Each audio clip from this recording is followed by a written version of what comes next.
बलूचिस्तान एक ऐसा नाम जो पाकिस्तान के गले की हड्डी बन चुका है।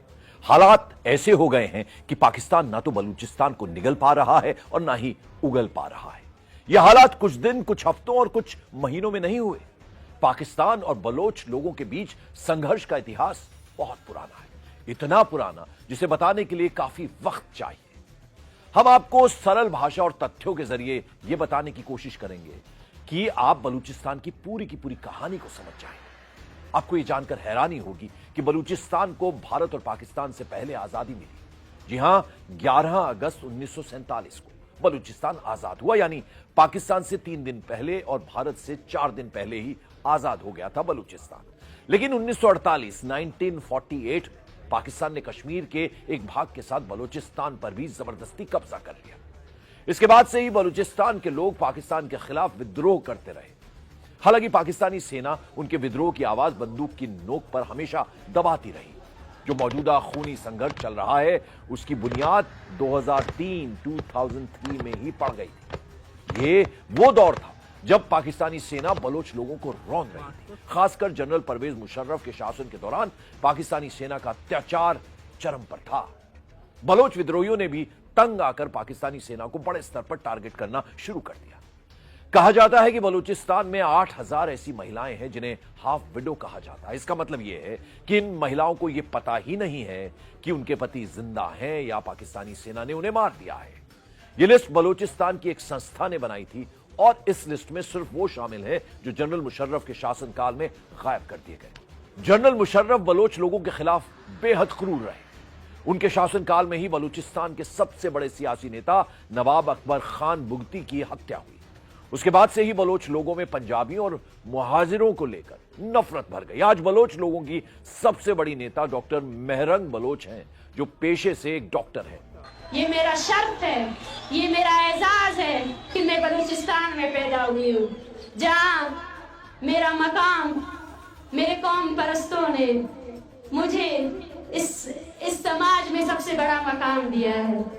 उनके पिता और 2 भाई भी गायब हुए लोगों की लिस्ट में हैं। मिसिंग पर्सन की लिस्ट में डॉक्टर मेहरंग बलूचिस्तान की आवाज बनने के लिए उन्होंने शादी भी नहीं की और हर प्लेटफॉर्म पर बलोच लोगों के मुद्दे वो उठाती रही हैं। We express our deepest gratitude for the global community unwavering support. As we unite in the march against Baloch genocide, it is essential to emphasize the critical importance of defending human rights universally. Balochistan की स्थिति बद से बदतर होती गई और बलूचिस्तान पाकिस्तान के हाथ से तेजी से फिसलता जा रहा है। अब तो BLA यानी बलोच लिबरेशन आर्मी और पाकिस्तानी सेना के बीच जंग सी ही छिड़ गई है। BLA की स्थापना साल 2000 में हुई थी और इसका एक ही मकसद बलूचिस्तान को पाकिस्तान से आजाद कराना। पाकिस्तानी सेना के खिलाफ सशस्त्र संघर्ष कर रहा है BLA। जब BLA बना था तब इसके पास 6000 से ज्यादा लड़ाके थे, लेकिन समय के साथ इसकी संख्या घटती चली गई। कुछ एजेंसियों के मुताबिक BLA के पास फिलहाल 1000 से 1500 लड़ाके हैं। मजीद ब्रिगेड BLA का एक खास आत्मघाती दस्ता है जिसमें करीब 100 से 150 आत्मघाती लड़ाके शामिल हैं। BLA पाकिस्तान के खिलाफ गुरिल्ला युद्ध की रणनीति अपना रहा है। बलोच लड़ाके पाकिस्तानी सुरक्षा बलों को निशाना बनाते हैं, जिसमें सेना, पुलिस और सरकारी प्रतिष्ठान शामिल हैं। बलूचिस्तान के लोग चीन पाकिस्तान इकोनॉमिक कॉरिडोर के खिलाफ हैं। चीन ने बलूचिस्तान में भारी निवेश किया हुआ है और बलूच विद्रोहियों के निशाने पर चीन का यह महत्वाकांक्षी प्रोजेक्ट भी है। Motive of our attack was very clear. It was a simple and clear message to China and Pakistan to withdraw immediately from Balochistan. This warning to China and Pakistan was also given by our leader, General Aslam Baloch, but China failed to pay heed. We once again make it clear that Gwadar and the rest of Balochistan belong to Baloch. It's our duty to protect our land and sea. Our operation Zir Pahazak.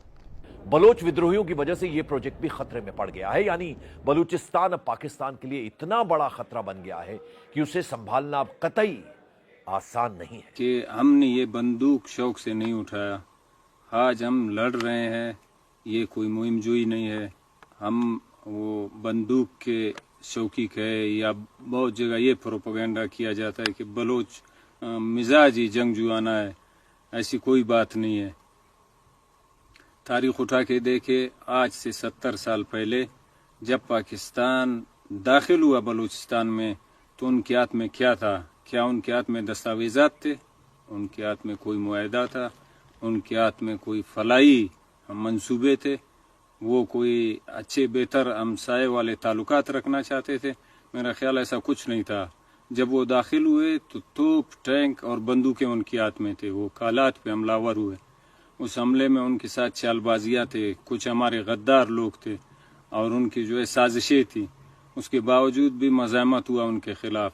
कलात पे हमला हुआ, बमबारी हुआ, उसके बाद ज़ेहरी पे हमला हुआ, काहान पे हमला हुआ। आज बलूच के एक एक गांव पे हमला हो रहा है। तो आज ये हालत हम पे मुसल्लत की गई है और इसी हालत के हवाले से हम जो जदोजहद कर रहे हैं।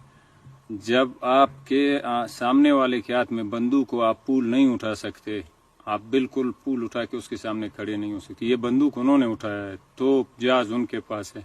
हम तो अपने दिफा कर रहे हैं, हम अपनी सरजमीन और कौम का दिफा कर रहे हैं और इस दिफा के लिए हम इस अज़म का अदा करते हैं कि हम आखिरियत तक जाने के लिए तैयार हैं। ये सरजमीन बलूचों की है, हज़ारों साल से ये हमारी सरजमीन है, इसके वसाइल हमारे हैं, इस पे फैसला करने का इख्तियार हक हमारा है।